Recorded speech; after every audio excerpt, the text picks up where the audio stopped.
नमस्कार, सत श्री अकाल। प्रिय विद्यार्थियों, मैं हूं हिंदी अध्यापिका मुक्ता शर्मा, सरकारी मिडिल स्कूल कोटला शरफ बटाला गुरदासपुर पंजाब से। आज हम जिस विषय का अध्ययन करने जा रहे हैं वह है हिंदी। और हिंदी का जो उप विषय है आज का वह है आपकी 8वीं कक्षा की पाठ्य पुस्तक का पाठ पहला। सबसे पहले आपसे अनुरोध है कि आप अपनी पाठ्य पुस्तक भी खोल लें, जहां पर आपको यह पाठ मिल जाएगा, पाठ पहला। और साथ साथ में आप अपनी उत्तर पुस्तिका कलम के साथ उसको भी तैयार कर लें, ताकि जो भी महत्वपूर्ण आपको जानकारी साथ में दी जाएगी, प्रसंग सुनाया जाएगा, दिखाया जाएगा, पढ़ाया जाएगा, व्याख्या करवाई जाएगी, आप उसको थोड़ा बहुत साथ में लिख लीजिएगा, ताकि आपकी उत्तर पुस्तिका पर किसी भी तरह की आपको परेशानी या दुविधा का सामना करना ना पड़े। तो तैयार हैं आप अपनी उत्तर पुस्तिका और पाठ्य पुस्तक के साथ 8वीं कक्षा का पाठ 1, जो कि एक कविता है। ये कविता बहुत ही प्रेरक है, प्रेरणादायक है। और ये मैं आपको शर्त से कह सकती हूँ कि इस कविता को अगर आप कंठस्थ कर लेते हैं और जीवन में कहीं भी आपको लगता है कि जीवन में आपको आपके मनपसंद या आपका जो उद्देश्य है वो आपको नहीं मिल रहा है, या निराशा का कहीं ना कहीं सामना करना पड़ रहा है, तो ये जो प्रेरक कविता है आपको उस समय राह दिखाएगी, रास्ता दिखाएगी और आपको और उत्साह और जोश से भर देगी, ताकि आप अपनी मंजिल के प्रति और अग्रसर जो है हो सके। बहुत ही प्रेरक, प्रेरणादायक कविता है, ये मैंने आपको पहले ही बता दिया, तो क्यों ना इसका आनंद उठाएं। परंतु उससे पहले एक बात और, कि आपको इस कविता को खूब कंठस्थ करना है, याद करना है, ताकि आप इसको अपने घर में सुना सकें और इसकी ऑडियो या वीडियो जो है सचित्र प्रभा वो अपने अध्यापक को भी भेजें, ताकि उनको पता लगे कि आप कितना अच्छा इसको गा सकते हैं। इसको गाया भी जा सकता है और इसको सस्वर वाचन भी किया जा सकता है। तो चलिए, पाठ 1 पहला, और इसका पाठ का शीर्षक क्या है? हिम्मत करने वालों की कभी हार नहीं होती। और इसके कवि कौन है? फिर से हम बात कर लेते हैं, डॉक्टर हरिवंश राय बच्चन जी। डॉक्टर हरिवंश राय बच्चन जी कौन है?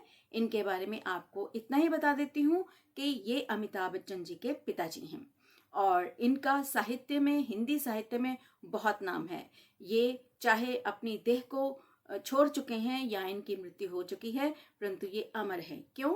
क्योंकि इनकी साहित्य की रचनाएं, इनके जो लेखन हैं, इनकी जो रचनाएं हैं, वो आज भी इनको अमर करती हैं। तो इसी तरह से हमें प्रेरणा लेनी चाहिए कि हमारे कार्य जो हैं इस संसार में रहने चाहिए, बोलने चाहिए, और वही हमारी प्रसिद्धि का क्या होंगी? एक विरासत होंगी, हमारी एक संपत्ति होंगी। तो चलिए फिर देर ना करते हुए कविता की तरफ बढ़ते हैं, और कविता का प्रसंग और व्याख्या आपको लिखनी है। तो आपकी उत्तर पुस्तिकाएं तैयार है ना आपके साथ? तो आते हैं कविता पर। सबसे पहले जो कविता का आरंभ होता है, आपको यहाँ पर क्या दिखाई दे रहा है? एक लड़का दिखाई दे रहा है, और वो लड़का क्या कर रहा है? नाव को खे रहा है। नाव को खेते हुए साथ में आपको कविता की 2 लाइनें लाल रंग में दिखाई दे रही हैं। क्या पंक्तियां हैं? हिम्मत करने वालों की हार नहीं होती, लहरों से डरकर नैया पार नहीं होती। और इसका सबसे पहले प्रसंग करेंगे और व्याख्या करेंगे। प्रसंग में क्या होता है? प्रसंग में केवल कविता का नाम आएगा और साथ में हम बताएंगे कि उसके कवि कौन है। और कवि का नाम तो मैंने आपको याद करवा दिया है कि कवि कौन है? डॉक्टर हरिवंश राय बच्चन जी। और कविता का नाम क्या है? हिम्मत करने वालों की हार नहीं होती। बस ये 2 चीजें लिखनी है और आपका जो प्रसंग है वो पूरा हो जाएगा। और साथ में आपने कविता के बारे में लिख देना है कि ये कविता बहुत ही प्रेरक है, प्रेरणादायक है और निराशा से आशा की ओर लेकर जाती है। तो चलिए फिर पढ़ लें और झट से इसको उतार लें अपनी उत्तर पुस्तिका पर। प्रस्तुत काव्य पंक्तियां हमारी हिंदी पाठ्य पुस्तक में संकलित कविता हिम्मत करने वालों की हार नहीं होती में से ली गई हैं। इस कविता के कवि डॉक्टर हरिवंश राय बच्चन हैं। प्रस्तुत पंक्तियों में कवि हमें जीवन में साहस और हिम्मत से आगे बढ़ने की प्रेरणा दे रहे हैं। अब आते हैं व्याख्या पर। तो व्याख्या कैसे करनी है आपने?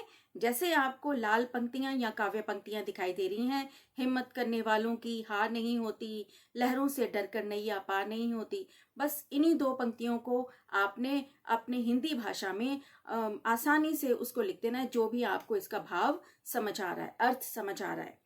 जैसे कि आप लिख सकते हैं कि नाव खेने वाला मल्लाह। जैसे कि आपको वहां पे एक चित्र दिखाई दे रहा है, तो वो मल्लाह है जो कि नाव को खे रहा है, नाव को चला रहा है। सागर या नदी की लहरों से डरकर अगर हिम्मत हार जाए तो उसकी नाव कभी पार नहीं जा सकती। इसलिए हमें भी कभी कोशिश करने से डरना नहीं चाहिए, क्योंकि जीवन में जो हिम्मत करते हैं उनकी कभी भी हार नहीं होती। फिर से देखें कि हिम्मत करने वालों की हार नहीं होती, लहरों से डरकर नैया पार नहीं होती। कि अगर आप नाव चला रहे हैं, किश्ती चला रहे हैं, और अगर आप उन लहरों से, सागर की गहराई से, नदी की गहराई से या हवा से डर जाएं, तो क्या आप नदी के पार अपनी नाव लेकर जा सकते हैं या आप अपनी मंजिल प्राप्त कर सकते हैं अगर संघर्ष से आप घबरा जाएं? नहीं। तो इसलिए हमें संघर्ष से बिल्कुल नहीं घबराना चाहिए, आगे ही आगे बढ़ते रहना चाहिए। कैसे आगे बढ़ते रहना चाहिए? आगे देखिए, एक और चित्र आपके सामने आ चुका है और ये है एक चींटी, छोटी सी जो जीव होता है ये आपको दिखाई दे रहा है। और चींटी बहुत थकी हुई है, बहुत सारा भार इसने उठाया हुआ है। और क्या उठाया है? एक चावल का दाना, अनाज का दाना लेकर वो कहाँ जा रही है और हमें प्रेरणा दे रही है कि अगर मैं छोटे से शरीर से इतने बड़े अनाज का दाने का भार उठा सकती हूँ तो आप तो मानव हो, आपको कभी भी डरना, घबराना, निराशा से भटकना नहीं चाहिए। तो क्या कहती है चींटी? ध्यान से पढ़िएगा। चींटी कहती है कि नन्ही चींटी जब दाना लेकर चलती है, चढ़ती दीवारों पर 100 बार फिसलती है। मन का विश्वास, रगों में साहस भरता है, चढ़कर गिरना, गिरकर चढ़ना ना अखरता है। आखिर उसकी मेहनत बेकार नहीं होती, कोशिश करने वालों की हार नहीं होती। तो देखा विद्यार्थियों कि कितनी अच्छी रचना ये जो है कविता है, और इसमें आपको हर पद्यांश में एक नया जो है उदाहरण मिलेगा, दृष्टांत मिलेगा। इसमें आपको चींटी के दृष्टांत से समझाया जाएगा कि कैसे एक चींटी अगर हार नहीं मानती तो हम मानव हैं और हम क्यों हार माने। तो इसलिए चींटी से प्रेरणा लेनी चाहिए। कैसी प्रेरणा? कि जैसे अब ध्यान से पढ़िएगा पंक्तियां। नन्ही चींटी जब दाना लेकर चलती है, कि जब एक छोटी सी चींटी बहुत भार, अपने भार से भी बहुत 10-20 गुना भार के जो अनाज का दाना होता है उसको लेकर जब वो चलने लगती है, और दीवार के उस कोने पर, दूसरे कोने पर उसका घर है, जहाँ पर उसके बच्चे हैं, जहाँ पर उसके अंडे हैं, जहाँ पर उसका घर है, तो वहां पर वो पहुंचना चाहती है उस अनाज के दाने को लेकर। परंतु रास्ते में वो बहुत बार फिसलती है, 100 बार फिसलती है, गिरती है, नीचे गिर जाती है। जितना वो चढ़ी होती है उतनी ही नीचे वो फिर से गिर जाती है। मन का विश्वास, रगों में साहस भरता है, परंतु वो गिरने से, फिसलने से घबराती नहीं है, परंतु उसी उत्साह से और आगे बढ़ती है। रगों में, रगों में नहीं, नसों में या खून की नाड़ियों में। तो उसके जो विश्वास जो है उसका और बढ़ जाता है और उसमें साहस आ जाता है, और वो सोच लेती है कि अब वो चाहे जितनी बार फिसले, गिरे, परंतु वो कभी भी हार नहीं मानेगी और वो अपनी मंजिल इस अनाज के दाने के साथ प्राप्त करके ही रहेगी। आगे पढ़िए। चढ़कर गिरना, गिरकर चढ़ना ना अखरता है। अखरता मैंने थकती नहीं है वो, घबराती नहीं है वो, निराश नहीं होती है, खिंचती नहीं है वो। आखिर उसकी मेहनत, और अंत में क्या होता है? चाहे पूरा दिन लग जाए, चाहे बहुत घंटे लग जाएं, परंतु उसकी मेहनत बेकार नहीं होती, क्योंकि उसने हार नहीं मानी। अगर वो चुपचाप बैठ जाए तो मेहनत बेकार हो जाएगी, परंतु अगर कोशिश करते रहें तो मेहनत बेकार हो ही नहीं सकती। तो कोशिश करने वालों की कभी हार नहीं होती। तो प्रसंग आपको बताया गया था जो पहले वाला, वही आप बार बार लिख सकते हैं या एक बार लिखने के बाद उसको केवल याद कर सकते हैं। और व्याख्या आप अपनी मर्जी से लिख सकते हैं अगर आपको समझ लग गई है। और बहुत आसान है कि जैसे जैसे आपको पंक्तियां दिखाई दे रही हैं, नन्ही चींटी जब दाना लेकर चलती है, चढ़ती दीवारों पर 100 बार फिसलती है, बस इसी को तो आपने अपने शब्दों में लिख देना है, परंतु केवल हिंदी में लिखना है। तो देखिए कितनी अच्छी प्रेरणा एक चींटी हमें दे गई है। तो चींटी से प्रेरणा लेते हुए आगे बढ़ते हैं, कविता का और रस लेते हैं, आनंद लेते हैं। अब देखते हैं कि एक और दृष्टांत उदाहरण के साथ डॉक्टर हरिवंश राय बच्चन जी हमें क्या समझाना चाहते हैं। तो अगले उदाहरण में आपको दिखाई दे रहा है एक गोताखोर। गोताखोर कौन होता है? जो सागर या नदी में डुबकी लगाता है। क्या लेने के लिए? सागर के तल पर या नदी के तल पर कई बार सीपियां जो हैं वो दिखाई देती हैं। सागर में तो हमेशा दिखाई देती हैं। उन सीपियों में एक जीव होता है, जंतु होता है, जो कि मोती पैदा करता है। और वो मोती जो है वो ऐसे ही पैदा नहीं हो जाते हैं। स्वाति नक्षत्र में जब बारिश होती है तो उसकी बूंदें जब उस सीपी के मुंह में पड़ती हैं तो वो कीमती मोती के रूप में बदल जाती हैं और उस कीमती मोती की कीमत बाजार में बहुत अधिक होती है। इसलिए गोताखोर पूरा पूरा दिन, कई बार बहुत दिनों तक एक ही मोती की तलाश में सागर के तल में डुबकी लगाते रहते हैं। और फिर क्या होता है, अगर वो हार जाए तो मोती नहीं मिलेगा, और अगर वो लगा रहे और मेहनत करता रहे तो उसके हाथ में मोती, एक मोती नहीं बहुत सारे मोती आ सकते हैं और उनमें से एक मोती ही उसका जीवन बदल सकता है। तो पढ़िए, डुबकियां सिंधु में गोताखोर लगाता है। डुबकियां की कूदना, पानी में जाना, गोता लगाना। सिंधु मैंने सागर में, समुद्र में। कि गोताखोर क्या करता है, सिंधु या सागर में डुबकी लगाता है। जा जाकर खाली हाथ लौट आता है। तो एक बार वो उसने गोता लगाया, उसको कुछ नहीं मिला, वो खाली हाथ बाहर आ गया। दूसरी बार फिर गया, फिर वो खाली हाथ आ गया। तो क्या वो हार मान जाएगा? नहीं, क्योंकि उसने अपनी मेहनत बेकार थोड़ी ही करनी है। जैसे चींटी लगी रहती है, इसी तरह से गोताखोर और भी आत्मविश्वास से भरकर, उत्साह से भरकर फिर से पानी में बार बार गोता लगाने के लिए बढ़ता जाता है। मिलते ना सहज ही मोती पानी में। क्या अर्थ है इसका? मिलते ना सहज, सहज मैंने आसानी से। कहता है पानी में से मोती जो है आसानी से नहीं मिल सकते हैं, उसके लिए बहुत मेहनत करनी पड़ती है। बढ़ता दूना उत्साह इसी हैरानी में। और वो गोताखोर इसी हैरानी और उत्साह से आगे बढ़ता है। उसका उत्साह और दुगना हो जाता है, क्योंकि उसके सपने में क्या है, उसकी मंजिल क्या है, मोती हैं, और मोती उसका जीवन बदल देंगे। इसलिए वो बार बार कोशिश करता है। और आगे क्या होता है फिर? मुट्ठी उसकी खाली हर बार नहीं होती। कि जब वो बार बार प्रयत्न करेगा तो हर बार वो असफल होकर थोड़ी लौटेगा, कभी ना कभी सफल होगा ना। तो जब भी वो सफल होगा तो उसकी मुट्ठी क्या होगी? खाली नहीं होगी, भरी हुई होगी। और उसमें क्या होंगे? मोती, सीप। हिम्मत करने वालों की कभी हार नहीं होती। तो देखिए कि गोताखोर के दृष्टांत से डॉक्टर हरिवंश राय बच्चन जी ने हमें फिर से और मजबूत बना दिया कि हमें आगे बढ़ते रहना चाहिए, मेहनत करनी चाहिए और अग्रसर रहना चाहिए अपने पथ के ऊपर। घबराना नहीं चाहिए, संघर्षों से, परेशानियों से डरना नहीं चाहिए, पढ़ते रहना चाहिए। और विद्यार्थियों, आपको एक बात बताएं कि आप भी गोता लगाते हो, रोज डुबकी लगाते हो। और कहाँ पे डुबकी लगाते हो? आपकी पुस्तकों में। आपकी पुस्तकें आपके लिए समुद्र के समान हैं। और अगर उसको याद करने में आपको कोई तकलीफ होती है तो वो लहरें हैं, हवा है, नदी की गहराई है, जो कि आपको कई बार तंग करती है, खिंचाती है, कि आपको लगता है ये याद नहीं हो पाएगा। परंतु अगर आप प्रयत्न करते रहते हो तो इस किताब रूपी सागर में से आपको सच्चे मोती जो है मिलते हैं, सच्चे मोती आपको मिल जाते हैं और आपका जीवन बदल जाता है, आपके परिवार का जीवन बदल जाता है। क्यों? ज्ञान की मोती। तो इसलिए ज्ञान के मोती खूब इकट्ठे करो और अपने जीवन और अपने समाज के जीवन को और जो है रोशन बनाओ। अब आगे बढ़ते हैं। इसका तीसरा पद्यांश अब हम पढ़ने जा रहे हैं। तीसरे पद्यांश के आरंभ में आपको क्या दिखाई दे रहा है? एक लड़का और लड़की एक झंडा लेकर दिखाई दे रहे हैं। इसका अर्थ है कि उन्होंने कुछ फतेह कर लिया है, कुछ जीत लिया है। क्या जीत लिया है? पढ़ते हैं कि कविता क्या कहती है। यह इसका तीसरा आखिरी पद्यांश है। सफलता एक चुनौती है, स्वीकार करो। क्या कमी रह गई? देखो और सुधार करो। जब तक ना सफल हो नींद चैन से त्यागो तुम। संघर्ष करो, मैदान छोड़ो, मत भागो तुम। कुछ किए बिना ही जय जयकार नहीं होती। हिम्मत करने वालों की हार नहीं होती।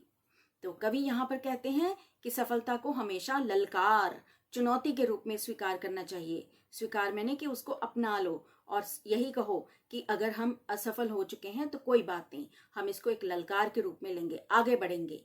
क्या कमी रह गई? और अगर आप हार गए हो, आपको सफलता अपनी मन मर्जी की नहीं मिली, तो अब आप देखो कि क्या क्या आप में कमी थी, कहाँ कहाँ पे मेहनत कम की, उसमें सुधार करो। आगे बढ़ते जाएं। जब तक न सफल हो नींद चैन से त्यागो तुम। और जब तक तुम सफल नहीं होते हो, जैसे चींटी ने हार नहीं मानी, जैसे गोताखोर ने हार नहीं मानी, उसी तरह से आप भी एक वीर व्यक्ति की भांति आगे ही आगे बढ़ते जाओ और नींद चैन ये सब चीजें छोड़ दो। क्योंकि नींद चैन जो है अगर आप अब करोगे, विद्यार्थी जीवन में अगर आप नींद ले रहे हो, चैन से बैठे हुए हो, किताबें नहीं पढ़ रहे हो, पढ़ाई नहीं कर रहे हो, ज्ञान अर्जित नहीं कर रहे हो, तो फिर सारी उम्र आपको तपस्या करनी पड़ेगी। और अगर आप तपस्या अब कर लेते हो तो सारा जीवन आपका आराम से बीतेगा, आप अपने मर्जी से जी सकते हो, सपने अपने पूरे कर सकते हो। इसलिए नींद चैन अब नहीं आना चाहिए आपके पास। अभी आपको सफल होने के लिए मेहनत करनी है। संघर्ष करो, मैदान छोड़ो, मत भागो तुम, और संघर्ष करते जाओ। मैदान को छोड़कर मत भागो, क्योंकि तुम वीर हो, तुम वीर सेनानी हो। जो लड़कियां हैं वो भी वीर हैं, वीर कन्याएं हैं। कुछ किए बिना ही जय जयकार नहीं होती। अर्थात अगर आप किसी व्यक्ति को देखते हो बहुत महान है, उसकी जय जयकार हो रही है, तो क्या उसकी जय जयकार वैसे ही हो रही है? नहीं, उसने कुछ अच्छे कार्य किए होंगे। अच्छे कार्य करने वाले की जय जयकार हमेशा रहती है, और जो कुछ समय के लिए थोड़े बहुत कार्य करता है तो उसकी जय जयकार भी थोड़े समय के लिए होती है। इसलिए हमें अच्छे कार्य करने चाहिए। इसलिए कुछ किए बिना ही जय जयकार नहीं होती, हिम्मत करने वालों की कभी हार नहीं होती। तो विद्यार्थियों, ये पूरी कविता आपको कैसी लगी? बहुत प्रेरक है, प्रेरणादायक है, बहुत अच्छी कविता है, और ये एक गीत की भांति इसको गा भी सकते हैं, इसका सस्वर वाचन कर सकते हैं, इसको याद कर सकते हैं, और आपके जीवन भर ये आपको मार्ग, आपके जीवन का मार्ग प्रदर्शित आपको करती रहेगी, आपको आगे बढ़ने में प्रेरणा देती रहेगी। अब पाठ हो गया, प्रसंग हो गई, व्याख्या हो गई, तो अब हम क्या करेंगे? अभ्यास कार्य। तो अब आते हैं आगे अभ्यास कार्य पर। अभ्यास कार्य करते हुए सबसे पहले आपकी पाठ्य पुस्तक में आपको क्या दिखाई दे रहा है? आपको गुरुमुखी और देवनागरी शब्द जो हैं वो दिखाई दे रहे हैं। इनको आपने पढ़ना है और लिखने का अभ्यास करना है। जैसे कि हाड़ को हाड़, मुट्ठी को मुट्ठी, लहर को लहर, नींद को नींद, मोती को मोती, और जय जयकार को जय जयकार। तो इनको आपने ध्यान से देख लेना है कि पंजाबी में किस तरह से लिखा है और हिंदी में किस तरह से लिखना है। आगे हम देखते हैं, एक ही अर्थ के लिए गुरुमुखी और देवनागरी शब्दों को पढ़ें, लिखने का अभ्यास करें। सबसे पहले शब्द आ रहा है पंजाबी में हौसला। हौसला को बोलते हैं हिम्मत या साहस। नाड़ी या नस, इसको हिंदी में बोलते हैं रग। किश्ती, इसको देवनागरी में बोलते हैं नैया। जोश को देवनागरी शब्दों में बोलते हैं उत्साह। कीड़ी, चींटी, दुगना, दुगना। इस तरह से आगे बढ़ते जाते हैं, और आगे आपको अब क्या मिलेंगे? आपको दिखाई देंगे, एक व्यक्ति दिखाई दे रहा है और वो कुछ आपको प्रश्न पूछेगा। उससे पहले शब्दार्थ हम पढ़ लेते हैं। सबसे पहले हिम्मत। हिम्मत को और क्या क्या बोल सकते हो? हौसला, साहस। दूसरा शब्द है नैया। नैया का कविता के आधार के ऊपर अर्थ है जीवन रूपी नैया, कि जीवन जो है हमारा नैया के समान है, और अगर हम संघर्ष करते हुए आगे बढ़ते जाते हैं तो वो जीवन के पार, आपकी मंजिलों के पार आपको पहुंचा देती है।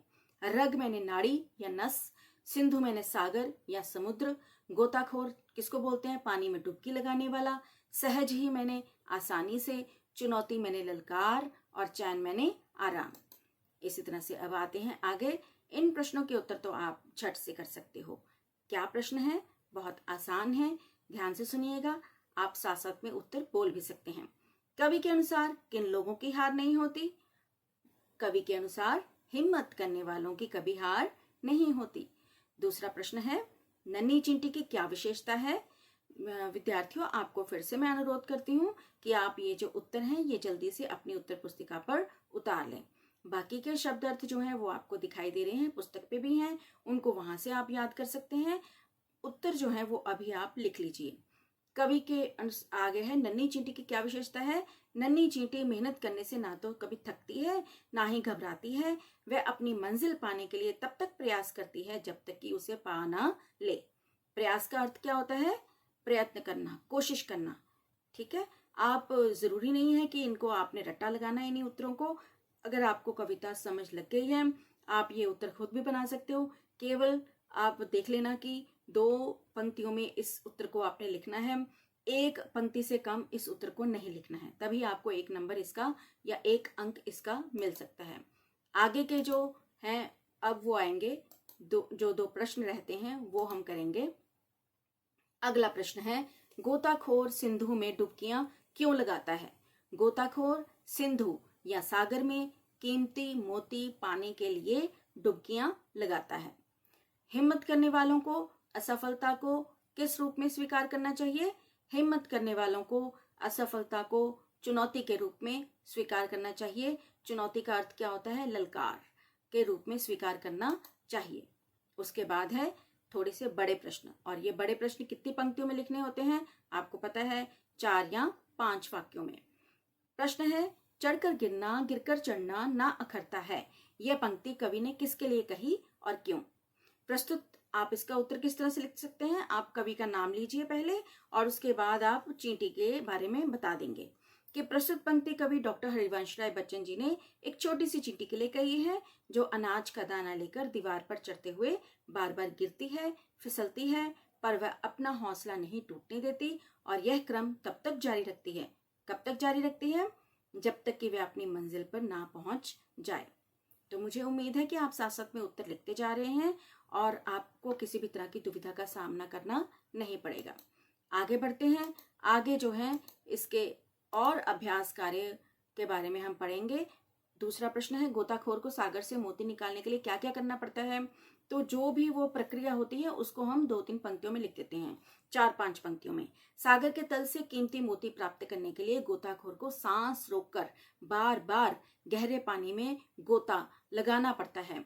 कई बार तो एक मोती पाने के लिए दिन गुजर जाते हैं, पर गोताखोर तब तक प्रयास करना नहीं छोड़ता जब तक कि वह मोती प्राप्त न कर ले।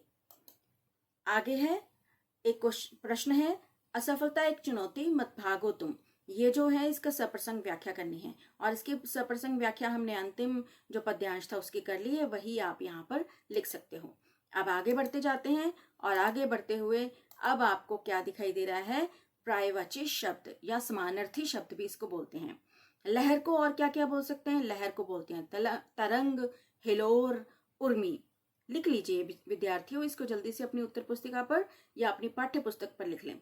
नैया को क्या बोलते हैं? नाव, किश्ती, नौका। कोशिश को क्या लिख सकते हैं? प्रयास, प्रयत्न, यत्न, उद्योग। सिंधु को सागर, जलधि, समुद्र, नीर निधि। उत्साह को उमंग, जोश, हौसला। हाथ को हस्त, कर, पाणी। संघर्ष को समर, लड़ाई, संग्राम। हिम्मत को क्या बोलेंगे?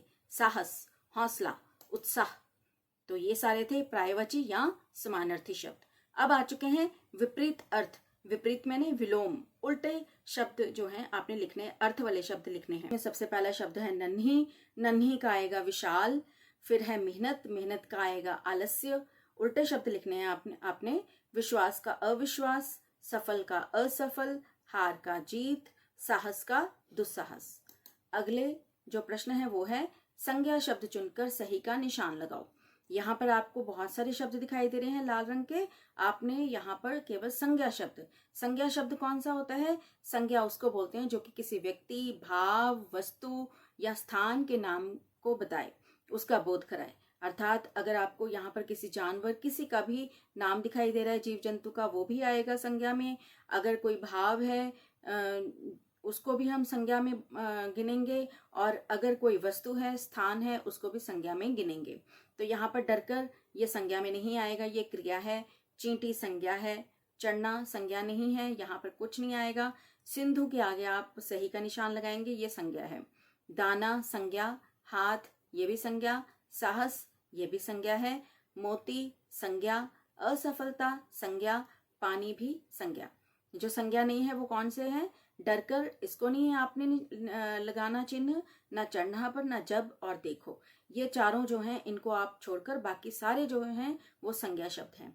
उसके बाद आए मौखिक अभिव्यक्ति। मौखिक अभिव्यक्ति का मतलब है कि आप जिसके बारे में बोलकर अपने विचार प्रकट कर सकते हैं। कक्षा में जब आप जाएंगे तो आप अपने अध्यापक को इसके बारे में सुना सकते हैं। तो आप पहले तैयारी कर लें, क्या सुनाना है आपको। अयोध्या सिंह उपाध्याय हरिऔध जी की कविता कर्मवीर को पढ़ें, क्योंकि ये कर्मवीर कविता आपको आगे के सिलेबस में जब आप बड़ी कक्षाओं में जाओगे वहां पर आपको इसका आनंद लेने का मौका मिलेगा। ये भी बहुत प्रेरणादायक कविता है। उसके बाद है राजा ब्रूस की कहानी पढ़ें। राजा ब्रूस कौन था? यहाँ पर आपको एक मकड़ी का जाला दिखाई दे रहा है, तो इसी से संबंधित ये राजा ब्रूस की कहानी थी, जो कि बहुत निराश था, जो अपने राज्य से हाथ धो बैठता है। दुश्मन के कारण उसको अपना राज्य, अपनी जो घर होता है, महल होता है, सब कुछ अपने परिवार को छोड़कर एक गुफा में रहना पड़ता है। परंतु वो बहुत उस समय तो निराश हो जाता है, परंतु जब वो एक मकड़ी के जाले को देखता है और मकड़ी को देखता है जो कि अपने जाले से बिछड़ जाती है और वो कोशिश करती है कि वो अपने जाले तक पहुंच जाए, और वो अंत में अपने जाले तक पहुंच जाती है, जिस तरह से चींटी पहुंच जाती है आपकी कविता के आधार के ऊपर। उस मकड़ी से वो प्रेरणा लेकर राजा ब्रूस बहुत सारी सैन्य शक्ति को फिर से इकट्ठा करता है, मेहनत करता है, बहादुरी से आगे बढ़ता है, लड़ता है और अपने राज्य, अपने महल और अपने परिवार को फिर से हासिल कर लेता है। बहुत अच्छी कहानी है। आपको अगर इंटरनेट से इसका आनंद उठाने का मौका मिले तो जरूर उठाएं और अपने अध्यापक को सुना सकते हैं। अगला है लिखित अभिव्यक्ति। लिखित अभिव्यक्ति में आपको एक प्रश्न दिखाई देगा और सुनाई भी देगा। तो प्रश्न क्या है, आपकी पुस्तक में भी है। मान लीजिए आपने किसी प्रतियोगिता में भाग लिया, कोई भी प्रतियोगिता, चाहे लेखन की थी, चाहे खेल से संबंधित थी। क्या हुआ, परंतु आप विजयी नहीं हो पाए, कि आप पहले, दूसरे, तीसरे किसी स्थान पर नहीं आए, या आप वैसे भी विजयी नहीं हो पाए। ऐसी स्थिति में आप क्या करेंगे? क्या करेंगे आप?